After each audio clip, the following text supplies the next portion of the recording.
Camille Kouchner, d'une force et d'une sérénité sans faille hier soir sur France 5 dans la grande librairie. C'est la première fois qu'elle s'exprimait sur un plateau depuis la révélation de l'affaire Duhamel dans son livre La Familia Grande. Nicolas Traîneau.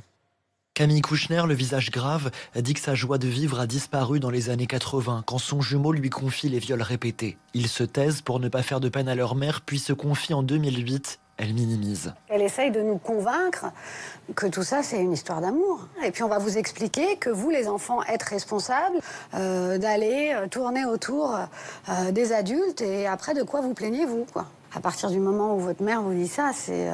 voilà, moi j'y réfléchis beaucoup. Derrière cette effroyable mécanique du silence se cache l'emprise de son beau-père. Il m'apprenait la vie, en fait. Et moi, il m'a fascinée, quoi. Mais pas question de pardonner Olivier Duhamel. C'est ma réalité depuis des années, la réalité de mes frères et sœurs. Et lui, depuis un moment, vit hors de cette réalité. Ça a l'air d'aller très bien, etc.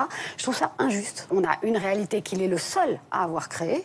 Il faut vivre avec, on va tous vivre avec. C'est même pas une histoire de punition, c'est juste qu'il entende que c'est impardonnable. Elle espère que le livre fera du bien à sa famille, celle que j'aime, précise-t-elle, une forme de libération après 30 années de culpabilité. Et j'ajoute que l'ancienne garde des Sceaux, Elisabeth Guigou, amie proche d'Olivier Duhamel, a démissionné de la présidence de la commission indépendante sur l'inceste.